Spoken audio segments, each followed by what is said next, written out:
What it means to be an American. Day 6.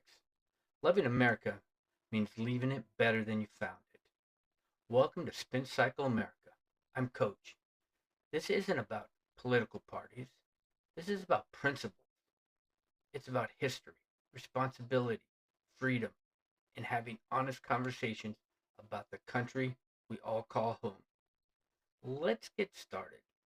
Today's topic: one of the greatest lessons I've learned, both in the military and as a coach, is this: you should always leave things better than you found them. If you join a team, leave it stronger. If you serve your community, leave it better. If you're blessed to live in the greatest country on earth, leave it stronger for the next generation. And that's what I believe being an American is all about. Too often today, we hear people talk about what America owes them. But I think we should also be asking ourselves, what do we owe America? We owe our future generations our best effort. We owe our children an understanding of our history, where we came from, who we are, our cultures. We have many different cultures here in the United States, not just one, not just the black community, not just the white community, not just the Hispanics or the Asians, all the communities, all the cultures. We can learn from each other. We can build from each other. Not just one community. Nobody owes anybody. We owe our government. We owe our country. We owe our communities our involvement. We owe our veterans our gratitude. We owe one another respect, even when we disagree. But somewhere along the line, we forgot all of this. We figured we were owed everything. We figured our government owed us stuff. Our government owed us money. They owe us everything. We are not. You have you have to earn it. Nothing in life is free. If you don't believe that, ask a veteran. Veteran who's paid the ultimate price, lost a friend. Loving your country doesn't mean believing it's perfect. No nation's perfect. It means caring enough to help improve it. Right now, you turn on the news and you see violence. People think they're entitled to everything: reparations, money, pay for my groceries, pay for this. You have to earn it. You have to earn your way in life. Nothing is free. That they don't have to work for anything. This is not true. Every generation has faced challenges. The generation that fought for our independence, the generation that preserved the Union, the generation that defeated tyranny in World War II, the generation that stood for civil rights. Now it's our turn. What are you going to do to preserve our country and protect it? The question isn't whether America will face challenges, because they will.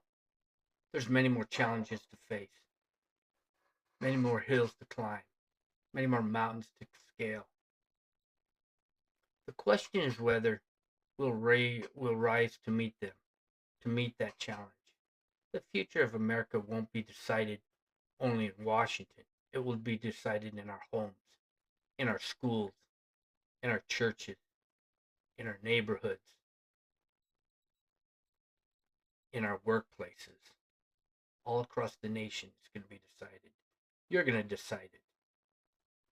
We have to make sure it's a better place for our next generation, our kids, our children.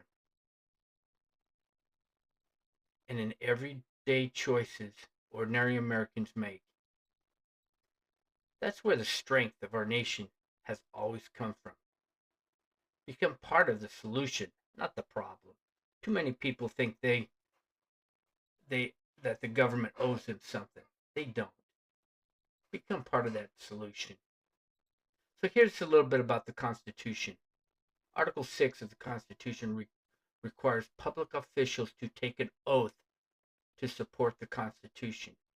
That reminds us that our loyalty is not to one person or one political party, but to the Constitution and the principles of our republic. But if you look into Washington, you don't see that. You see two distinct parties going at each other, battling. The hate between the two parties is not what our founding fathers had in mind. They knew there would be strife. They knew there would be arguments and disagreements. That's part of history. That's what separates us. Arguments are all right, but hate is not. We need to come back to the table and have that discussion. So here's something that happened in history. So on June 6, 1944, D-Day, thousands of American service members alongside Allied forces landed on the beaches of Normandy. Many never came home.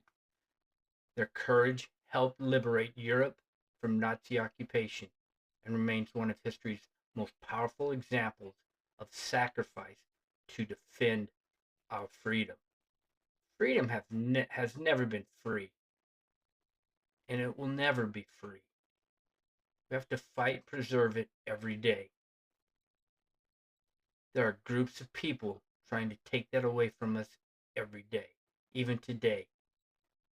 They're trying to make our decisions for us, telling us we are not smart enough to make those decisions. Don't listen to them. We need to stand up and make those decisions. We need to stand up and make this country a better country than we left it. So here's a verse for you today out of the Bible. Let us not grow weary of doing good. For the proper time, we will reap a harvest if we do not give up. Galatians, paragraph 6, verse 9. Here's a question for you today to ponder and give me your thoughts. What is one thing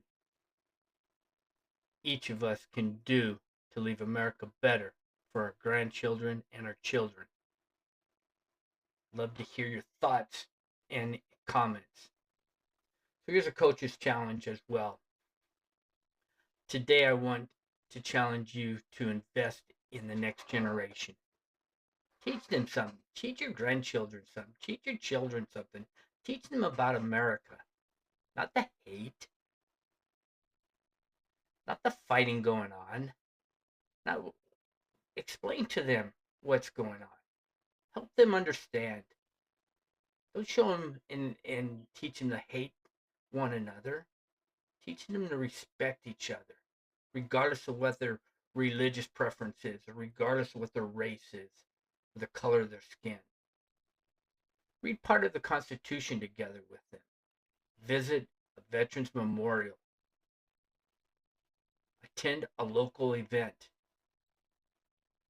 Share a family story about someone who served. The greatest inheritance we can leave isn't money. It's our values. It's the values. So here's the new segment for this week on Saturdays. This week is about an American of the Week. And this week's American of the Week is about Desmond Doss. Some of you may have heard of this individual. Desmond Doss served as an Army medic during World War II. Because of his deeply held religious beliefs, he refused to carry a weapon into combat. Some questioned his decision. But when the fighting became fierce during the Battle of Okinawa, Doss repeatedly ran into enemy fire to rescue wounded soldiers again and again and again, over and over and over. By the end of the battle, he had saved approximately 75 soldiers For his extraordinary courage, he became the first conscientious objector to receive the Medal of Honor. His story reminds us that courage isn't measured only by carrying a weapon, but sometimes means standing by your convictions while risking everything to serve others. So take that to heart. Stand by your convictions, but don't harm anybody else in your way. Believe in what you believe in. So here's my final thought for today. Every generation writes a chapter in American history. The question is, what will your chapter be? Will it say we complained? Right now, there's a lot of people in this generation, or the younger generation coming up, that's complaining. Or that we contributed. Will it say we were divided? Or that we united around the principle that has sustained us or sustained this nation for over 250 years? What's going to be your legacy? History is watching. Our grandchildren are watching. Our children are watching. Let's give them an American they'll be proud to inherit. I'm Coach. Thank you for joining me here on Spin Cycle America. Remember, this isn't about being perfect. It's about being responsible. It's about understanding where we come from, where we came from, appreciating the freedoms we have, and doing our part to leave this country better than for the next generation. Have a great day. Take care of yourself, take care of your family, and take care of each other. Respect each other.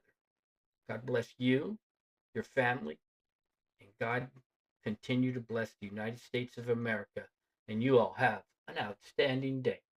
I'll catch you on the next time.